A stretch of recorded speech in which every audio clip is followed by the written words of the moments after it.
Assalamu alaikum wa rahmatullahi wa barakatuh. Alhamdulillahi rabbil alameen. والصلاة والسلام على سيد الأنبياء والمرسلين وعلى آله وصحبه أجمعين ثم أما بعد فأعوذ بالله من الشيطان الرجيم بسم الله الرحمن الرحيم يا أيها الذين آمنوا أوفوا بالعقود رب اشرح لي صدري ويسر لي أمري واحلل عقدة من لساني يفقهوا قولي آمين يا رب العالمين ثم أما بعد. Everyone, today inshallah what I want to share with you is one of the most important lessons that I learned from my teacher, one of my teachers, Dr. Akram Nadwi, not too long ago. This was less than 2 years ago that I heard him give an introductory talk about something that I thought I understood and I knew pretty well, but actually in the course of just a couple of hours, my view on a lot of things just completely changed. And it really, really helped me. And I thought I've been studying the religion and trying to understand the Book of Allah for almost 15 years. Maybe I understand some things, but there are just some things that Allah opens the minds and the insights of some of His slaves, and they're able to see things in a way that help you maybe feel like I thought I know nothing. And they're discussing some basic thing that you might think you know, but really, subhanAllah, at the end of the day, it's absolutely remarkable. So I want to share a summary of some of those lessons with you that I found so profound and so very helpful, inshallah. What you see on the screen is not a picture of my eyeballs. It's actually a strange attempt at kind of giving you a visual of what I'm going to talk about. There's a very small circle, then a one outside of it is a little bigger, then bigger, then bigger, then bigger, then bigger, right? So that's the image that we're going to be working with. And basically we're going to try to understand our religion, Islam itself, a bigger picture of our religion in this way. At the core of it, at the heart of our religion, the smallest circle that is at the center of everything is basically what you can call the usul of our deen, the essence, the fundamentals, the original principles of our religion, the essential principles of our religion. At the end of the day, our religion is actually a set of principles. And the way you can think about these principles is, what does Allah want from a human being? What does God want from a human being? What are the qualities, what are the attitudes, what are the emotions, what are the thoughts, what are the beliefs that a human being should have? And if you want to know what these essentials are, the way that Allah does that in the Quran is very beautiful. He does that with the words لَعَلَّكُمْ.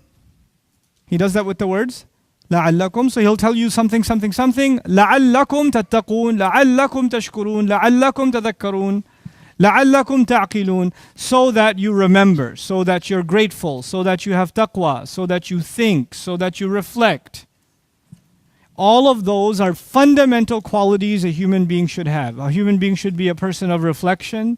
A human being should be a person of thought. A human being should be a person of remembrance. A human being should be a person of taqwa, of consciousness of Allah. A human being should be a person of gratitude. لَعَلَّكُمْ تَشْكُرُونَ. So that you can be grateful. You got it?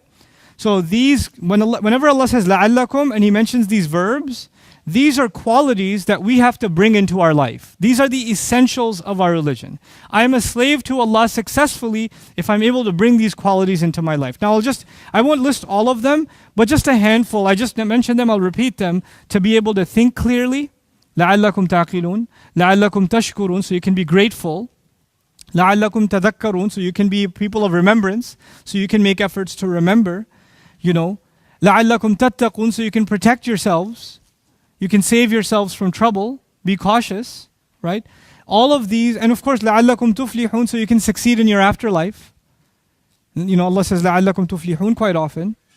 So these are some of the fundamental qualities. Another way Allah describes the usul of our religion, what does Allah want from a human being, is through the words إِنَّ اللَّهَ يُحِبُّ or وَاللَّهُ يُحِبُّ. Allah loves. Allah will say Allah loves muttaqeen. Allah loves muhsineen.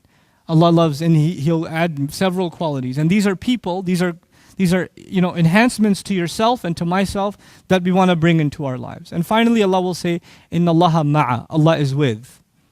Right? So there's la'allakum, there's Allahu yuhibbu, Allah loves, and then there is Inna Allaha ma'a. What does ma'a mean? Yeah, فَإِنَّ اللَّهَ مَعَ الْمُحْسِنِينَ إِنَّ اللَّهَ مَعَ الَّذِينَ اتَّقَوْا وَالَّذِينَ هُمْ بِرَبِّهِمْ يُؤْمِنُونَ. So these are the qualities that are the usul of our deen. Basically, that's the essence of our religion. All right. Now these are what I call principles, or I even call them fundamental principles. These are the fundamental principles. They are inspired directly by the word of Allah itself. Is that clear? Okay. Now the thing with principles is that they are abstract. They are ideas. Being grateful, I don't know what that means. Having taqwa. I've heard so many talks about taqwa. You have to increase your taqwa, increase your taqwa, increase your taqwa. Is it on sale outside? Can I get it somewhere? Can I eat something that'll increase my taqwa? How do I know if I have low taqwa or high taqwa? I don't understand.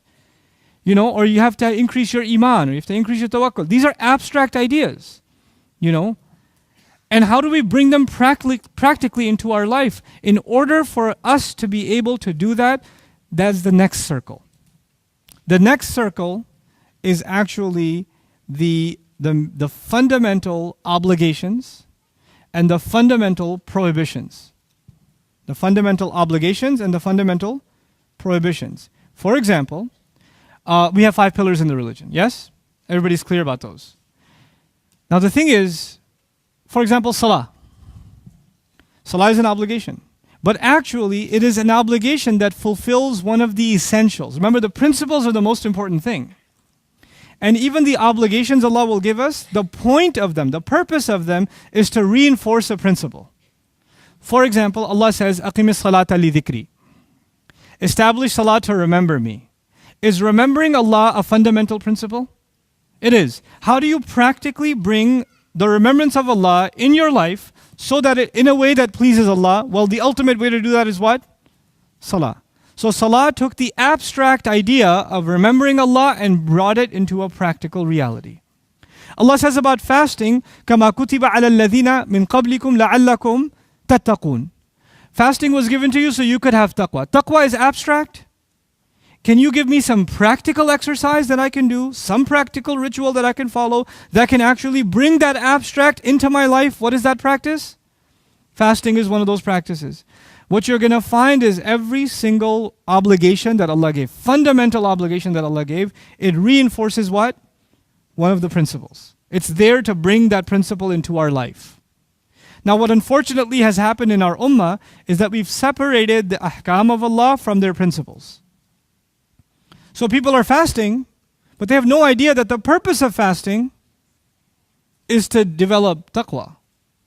People are praying, but they're not clear about the fact that prayer actually has certain purposes. Its purpose is not only that it's an obligation, its purpose is to fulfill and bring those principles into your life. It's not prayer that will make us successful. It is those principles that will make us successful.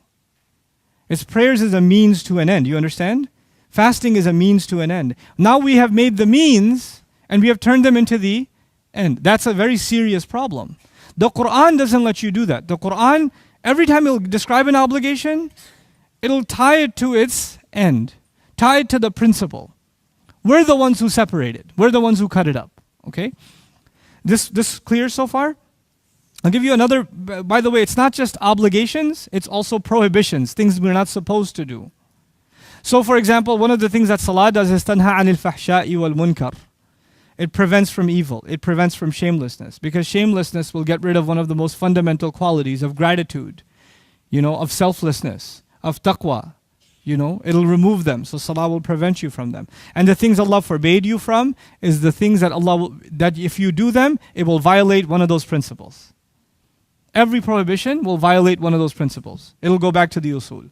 Okay, that's our second circle, which is the major obligations and the major prohibitions. And up until now, between these two, there is basically no difference whatsoever among any scholar, any Muslim. We're all in complete agreement what these principles are. We're all in agreement what the major obligations are. Nobody's going to come along and say, I don't know, pork is not that halal, that haram. That's not going to happen. And if they do, they're insane because we know better. You understand? Now let's go one circle outside of that. One circle outside of that are the smaller recommendations. The lesser recommendations. Okay? These are, you can call them the sunnahs of the Prophet ﷺ, or good deeds that the Quran talks about that can enhance your character, like lowering your voice, for example. Allah talks about lowering your voice. Or walking with humility, right? These are also, in a sense, they're enhancements to your character. Similarly, entering the masjid with your right foot, which is a sunnah, right? Or eating with your right hand. And doing these small things, they are enhancements, okay? Now, a human being their priority should be the principles. If they want to bring principles into their life, what should they be focused on? The major obligations. If they're taking care of their major obligations, then they should enhance them a little better by adding some of these things that beautify your, like salah is major obligation. Salah is major obligation. Dhikr after salah is what? It's an enhancement. Dua after salah is an enhancement. Okay, so you've already made the major obligation, now you can further it a little more, right? Now, the idea of these enhancements, by the way, here also there is no disagreement. There is no disagreement. Qiyamul Layl is an enhancement. Praying tahajjud is an enhancement. Extra fasting is an enhancement. You know, some of the adhkar for traveling, the dhikr for walking into your home. It's not haram for you to walk into your home without dua. It's not haram for you to travel without the dua. But it's good for you, isn't it? It enhances your deen. It betters you. So these are things that improve your life. Okay? That's number 3. But before I get to number 4, I have to help you understand something about number 3. 1 and 2 are actually what the prophets gave da'wah to. The prophets invited people to 1 and 2, which means they called people to these principles and they called people to their major obligations and the major prohibitions. That is the fundamental da'wah of prophets. When people accepted that call and they internalized it and they absorbed it and they were good at it, then the prophets would give them tarbiyah and give them some additional enhancements. You with me? Now what do? What we do is we put all of these, we actually forget principles, we don't even know what that is anymore. Major obligations and enhancements, we've mixed them together and we've basically, if you're very serious about Islam, then all of them are major obligations to you. So if you see someone, for example, praying dhuhr and not praying sunnah, then you'll run after them. Hey, what are you doing? In other words, now we enforce people to follow the enhancements. And if they're not following the enhancements, then we run after them. We question the way that they prayed, or we question what they did or didn't do.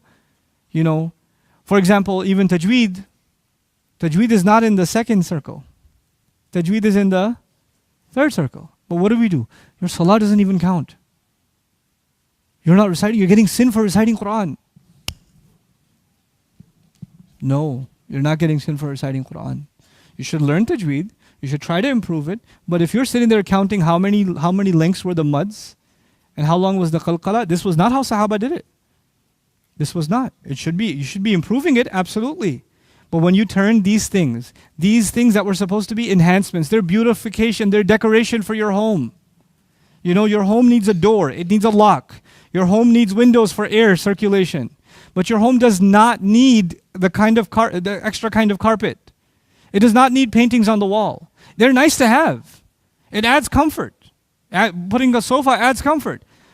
But you can't tell people you don't have a house. You don't have a real house if you don't have paintings in it. You can't do that to people. And you know, when you do that to people, do most people even make a distinction between the enhancements and the major obligations? No, they don't. So when you criticize them on one, they put them on equal level as everything else. You understand? And when you do that, you have turned people away from Allah's deen.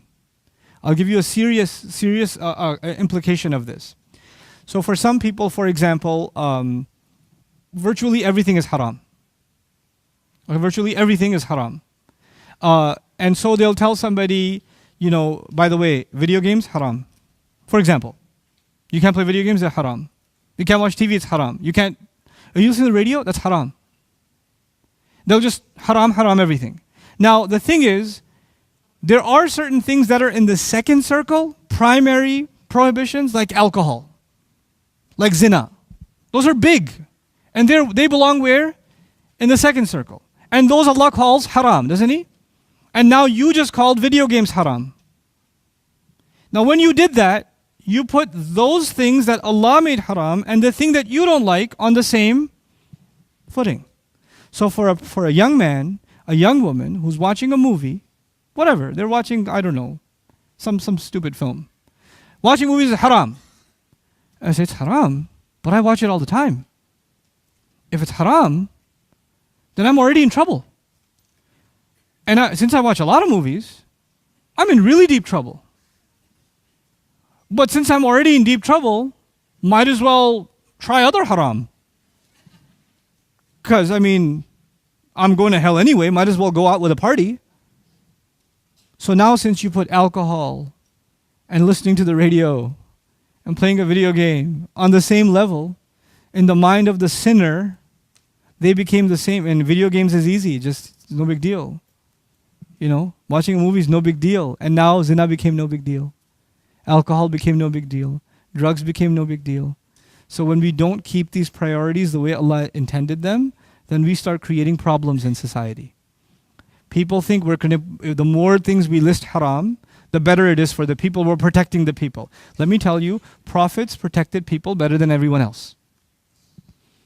We cannot enhance what they did. Within limits, of course, the fuqaha will judge whether something is actually explicitly haram or not. There can be things that are explicitly haram that didn't exist before. They can be. But it goes back to a major sin, or it goes back to violating a principle, a fundamental principle of our religion. You with me so far? Okay, so this is the enhancements. And even in the enhancements, praying extra sunnahs, Mondays and Thursdays of fasting, doing the adhkar, visiting the grave, doing the extra du'as for entering, leaving the home, all the different things we do. There's no disagreements. There are no disagreements. If you want to become a better Muslim beyond the fundamentals, okay, go to the enhancements. Work on the enhancements. And add a little bit of an enhancement every day. Learn a little new dua every day. That's what you should do. Then there's a circle outside of that. Like outside of that, okay? Now there's this fourth circle. The fourth circle is issues on which the companions agreed. We don't find them in Quran. And by the way, these enhancements are predominantly found in the Sunnah, right? The circle outside of that is things that the companions agreed on. It's called ijma' as-sahaba. Ijma' means they agreed on, they had consensus. But actually there's no such thing as all the companions agreed. That's oversimplification. There are three kinds of agreement. So when the companions agreed, there are three kinds of agreement. Here's the first one. The first one is they agreed on an event. They agreed on an event. What does that mean? Not all the companions attended Badr. Some people became Muslim after Badr. But the ones who attended Badr will tell you it started on this day. It lasted this long. These were the supplies that we had. Why are they in agreement? Because they were all present. Got it? So this is why they are in agreement. Okay. The second kind of agreement is the agreement of the scholars among the Sahaba. The most knowledgeable among them, sometimes they would all agree with each other. Ijma' fuqaha is Sahaba. Okay? Like the Ibn Abbas radiallahu ta'ala anhuma is of the scholarly companions. There are some other companions who don't know even a single surah. They're new to Islam. They're like new Muslims now. We call them Sahaba too. But their agreement is not being part of this, it's not part of this category. This category is when the most knowledgeable of the companions agreed. So what was the first one? When they agreed on an event, because they were all part of the same event. The second one, when the scholars among them agree. The third one is when the governors among them agree. Ijma' umara is Sahaba. When like Umar bin al-Khattab and his advisors, they all agreed on a particular rule, a particular governance. That's the third kind of agreement. Three kinds of consensus or agreement among the Sahaba. What are they again?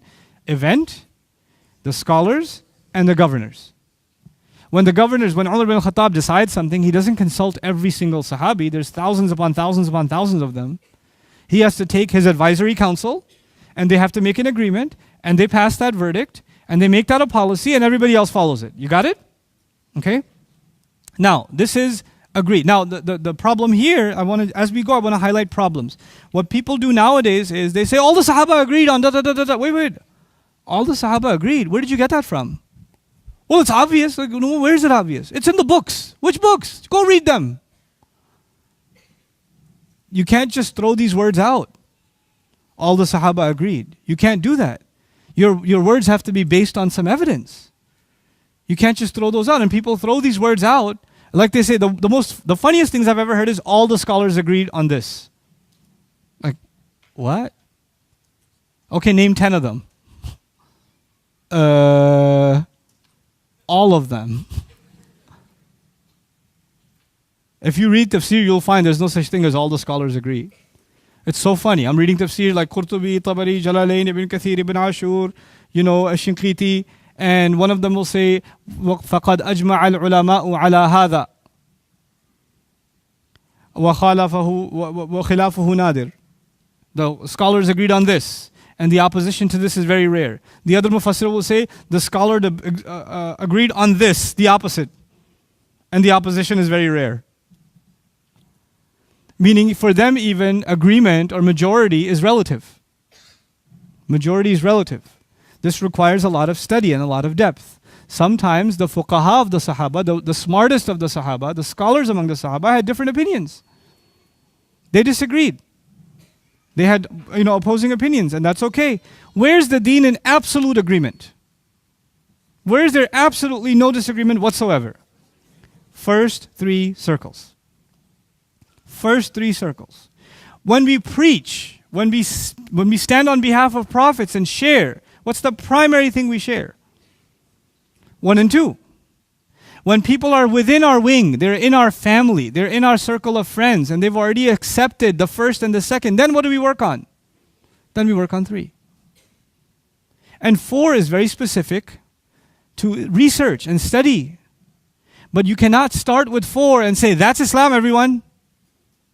You have to start where the Prophet started. You see what I'm saying? You have to start at 1 and 2, and then move on to 3, and then there's this outer circle, which is 4. Now, were the Sahaba all unanimously in agreement on everything? No. They were in agreement on 1, 2, and 3 though. The Sahaba, if you want to call it ijma', if all the Sahaba agreed, it was actually on 1, 2, and 3 together. You with me? Now there's a circle outside of that. This is the coolest circle ever. This circle is actually of the ummah agreeing on something. Or what you can call it ijtihad. A scholar has a certain opinion. He has a fatwa. Okay, a scholar has a fatwa. The original opinion, the original thought process of scholars is important to understand. They knew that 1 and 2 and 3 are perfect. 4 requires a lot of research to understand why they agreed on why they disagreed. By the time you get to 5, there are some questions that the Quran doesn't seem to answer directly, and the Sunnah doesn't seem to answer directly. There doesn't seem to be absolutely crystal clear, solid evidence that we should do this or that. Now I have to do my own research, and I have to look at whatever text I can find, whatever evidence I can find, and then I have to come to a conclusion to the best of my ability. I'm going to try to find an answer to this question, knowing already that my answer is not absolute, because absolute ends with 1, 2, and 3. So my answer is the best of my ability. It's not something I can impose on anyone else. I'll impose it on myself, and if other people are convinced of the way I came to this conclusion, maybe they can follow it too. But I will not say this is Islam, and if you don't follow this, it's not Islam. I can't say that. I can't say that my fatwa is actually binding on Islam itself. The most I can say is based on my understanding, I think this is how we should think about this. Could somebody else have a different understanding? Yes. And these are on issues in which the Quran and the Sunnah and the Sahaba are not explicitly clear. Okay? So I'll give you an example. Just one example. Dr. Akram, when he taught us this class, he gave us like 100 examples. And my mind was already blown away after 2 examples. And he gave like 98 more. Overload. It's like drinking soda for 10 hours. But I'll give you just one. One of my favorite examples. Khalifa Harun al-Rashid. He was the head of state. And he was the Amir al-Mu'mineen. And back then, the Amir al-Mu'mineen, the head of state, would also lead the prayer, especially at Hajj. Right? So he's performing Hajj, and who's going to be the Imam? The Amir al-Mu'mineen is going to be the Imam. So he's in the first row. Obviously, why is he in the first row? Because he's going to lead the prayer. And he's Hanafi. He's from the Hanafi school. His muallim for Hajj, the one who was taking him to Hajj, in Hajj you have a muallim who teaches you all the rituals. Obviously, his muallim is going to be what school of thought? It's going to be Hanafi. It's Qadi Abu Yusuf, which is actually the founder of the Hanafi school. Imam Abu Hanifa's ideas are codified by Qadi Abu Yusuf. So he's the one who's his muallim. The biggest Hanafi scholar on the planet is his muallim for Hajj. And they're in the first row. And he's about to pray, lead the prayer. But Khalifa Harun al-Rashid wants to do hijama. Do you guys know what hijama is? Cupping? When they draw the blood? Now, according to the Hanafis, if you bleed, your wudu breaks. And Harun al-Rashid is a smart guy. He knows that if I ask Abu Yusuf, did my wudu break? What's he going to say? It broke. And if it broke, then I have to go through all the lines of Hajj to go make wudu. And on the way, take selfies and sign autographs. And then come all the way back. By the time I come back, it'll be Maghrib time. I need to lead prayer when? Right now. And if I ask Abu Yusuf, he's going to say, no, your salah doesn't count because you have no wudu. Imam Malik was in the first row. So Harun al-Rashid purposely decides not to ask his own muallim. He asks Imam Malik. Now the thing with the Malikis is that if you bleed, your wudu didn't break. And Harun al-Rashid knew that. So he asked Imam Malik, hey, did my wudu break? I just had cupping done. And he said, no, your wudu didn't break. Please lead the prayer. And so Khalifa Harun al-Rashid leads the prayer. At some masjid with 3 people there? How many people? Oh, it's Hajj. It's Hajj. Now Qadi Abu Yusuf is standing behind him. Imam Malik is standing behind him. Qadi Abu Yusuf is one of the biggest scholars in the world at the time, so he doesn't travel alone. He has legions of students with him that are doing Hajj with him. They're all standing behind him and they watched all of this happen and they're praying. And they finish praying and they run after Khalifa Harun al-Rashid. Should we repeat our prayer? How did you allow him to lead the prayer at the Kaaba without wudu? And Qadi Abu Yusuf, who's what school of thought? Hanafi. He turns to his students and he says, anybody who dares to repeat their prayer is from the Khawarij. They're from outside this deen. Why did he say that? Because they had a different thought process when it came to fatwa. Their thought process was, look, there's nothing explicitly clear about bleeding and wudu breaking. It's something that has to be analyzed and extracted. To the best of our analysis, it breaks. To the best of the Maliki's analysis, it doesn't break. But you know what? At the end of the day, this is my analysis and this is his analysis. There is no ayah of the Quran that says bleeding breaks wudu. There is no hadith of the Prophet ﷺ that says bleeding breaks wudu. So that we cannot argue that this is qawlun fasil, it's a done deal. It's at the end of the day the best of our analysis. Therefore, I don't know if I'm right and I don't know if he's wrong. And I am not willing to sacrifice what I know is a principle, and the principle is brotherhood. The principle is innamal mu'minuna ikhwa. The principle is yu'thiruna ala anfusihim walau kana bihim khasasa. I'm not willing to violate this principle to hold on to my fatwa. That was their attitude. That's how classically, this is how they thought. If you study the fuqaha, and I'm not a student of fiqh, and even if I am, I won't tell you.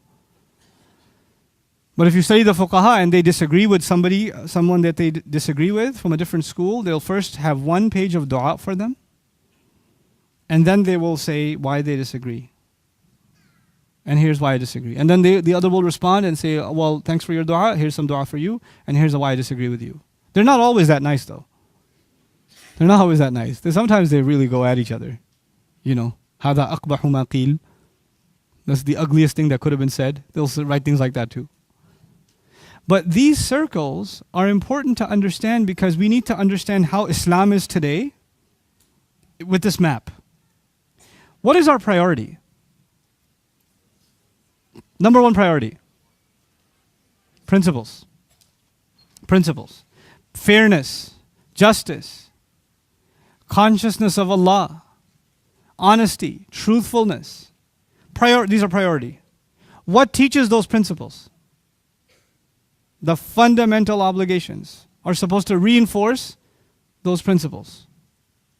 What enhances those principles? The third circle. Now what we've become, most of our questions about Islam, They don't even belong to the fourth category. They belong to the fifth category, and we've lost all sight of the principles. When you, for example, have in the Quran, Allah describes people who love to be pure. And you go to Hajj. Hajj is a fundamental obligation. And it's supposed to virtually reinforce every single value inside you. Taqwa, gratitude, remembrance of Allah, honesty, justice, all of it. You know, a care for people is the legacy of Ibrahim alayhi salam. And when you're standing in front of the Kaaba and you're trying to touch the black stone, and people are willing to elbow you in the face and throw a grandma far away so they can touch it, and another guy's willing to climb on top of 5-6 other people to get to touch Hajar Aswad so he can ask for a Lexus or something. And when he touches it, by the time he gets to it, only dua he should be making is, may Allah forgive me for what I just did. It seems that we have the rituals, but we don't have any recognition of the principles. When you have people walking in Muzdalifah, is sacred land. It's sacred land. This is a land where you're supposed to just spend the night just making dua to Allah. Just spend the night remembering Allah. And when you get out of Muzdalifah in the morning, you cannot take 2 steps. You don't remember whether you're standing in sacred land or in the middle of a landfill where garbage is dropped. You cannot see the ground. All you see is diapers and water bottles and Coke cans and napkins. And you seen it? And I've seen it, and I cried. How did that happen? You know that happens when the ritual is left, but it's not tied to what? There's no principle left. There's no principle left. And then the religion that's supposed to be so beautiful, because everything goes back to the essentials, becomes ugly. That's how you take a beautiful religion and you make it ugly. That's what Bani Israel did. They took a religion that Allah gave them that was beautiful, all they had left was the rituals, and it became ugly. Subhanallah. This is, to me, this framework was so important to understand. It was so valuable. Because we make a bigger deal out of things than they should be. Some of the biggest fights in the ummah are how many taraweeh we should pray. Some of the biggest fights in the ummah is global moon sighting or local moon sighting. So the biggest arguments in the ummah, these things. And these things, when you go to the classical fuqaha, this is not even part of the third. This is fourth onwards. So why are you fighting? What unites us is so much more powerful what separates us. But you know the thing that unites us, when you no longer focus on it, then the only focus left is on things that separate us. And even today now, when a Muslim looks at another Muslim, they think, is he Shafi'i or is he Maliki or is he like me or no? Is he really? And some people come to me, they're from Pakistan, so they really like me because I'm from Pakistan too. I'm happy, I like you too because I'm from Pakistan, I love you, that's great. So I just wanted to make sure you're Hanafi, right? I was like, if I was, I wouldn't tell you. Well, why not? Well, I don't want to tell you because you shouldn't be thinking about that. You should just be thinking whether you're Muslim or not. That's it. That's it. You know?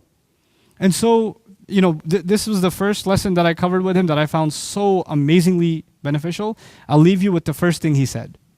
That'll be the last thing I tell you. It's one of the most epic things I've ever heard. How many prophets were there? 124,000. Okay. Most important people in the world? Who? Prophets. Everybody agree with that? Okay. The greatest teachers for humanity are who? So these 124,000 some people are the most important teachers for all of humanity. Everybody agrees? Okay, name them.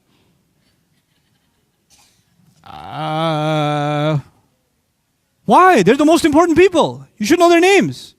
Well, no, Allah didn't tell us their names. Allah only told us like 25. Yes?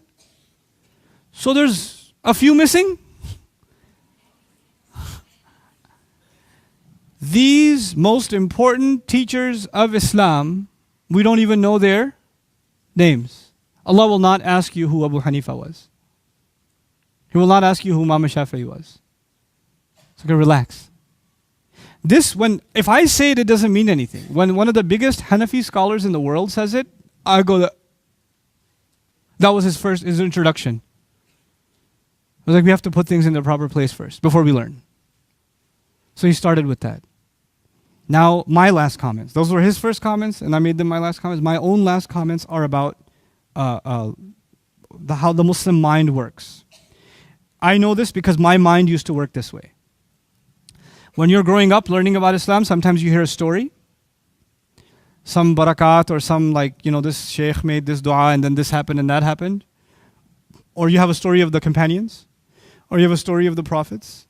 Or you have this thing about this one gives you this many good deeds, that one gives you that many good deeds. Or if you do this, you get punished this way or that way. You've heard these things your whole life. Some of those things are from the Quran, some of them are from the Sunnah, some of them nobody knows where they're from.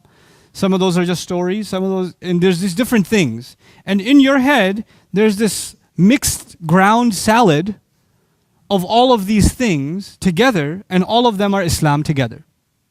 You understand?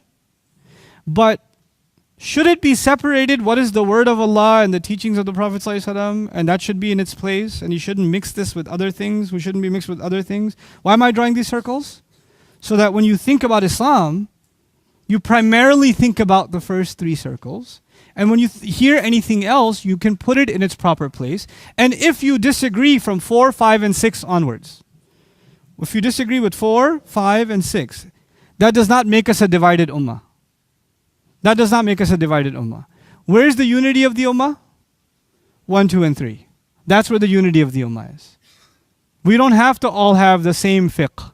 We don't have to pray witr the same way. We don't have to pray the same number of taraweeh. We don't have to do that. We don't have to have the same fatwas on all the issues. We don't. That doesn't make us a divided ummah. We can pray different days on Eid. We're still going to be one ummah. Because we're united by something far more powerful. But when all of these things are mixed together, then all you see is division. Then that's all you see. May Allah Azza wa Jal make us a united ummah in the genuine sense of the word. And may Allah Azza wa Jal give us the right sense of priorities in our religion. Barakallahu li wa lakum. Assalamu alaikum wa rahmatullah. Thanks for watching, guys. I hope you benefited. I'd like to encourage you to actually embark on a comprehensive journey into the Quran. I've done a video translation and explanation of the entire Quran. It's called Quran Cover to Cover. I'd like you to check it on Bayyina TV. Just do a little bit of it every day, and before you know it, you'll have gone through the entire Quran in translation with me. Hope you can take part. Assalamu alaikum wa rahmatullah.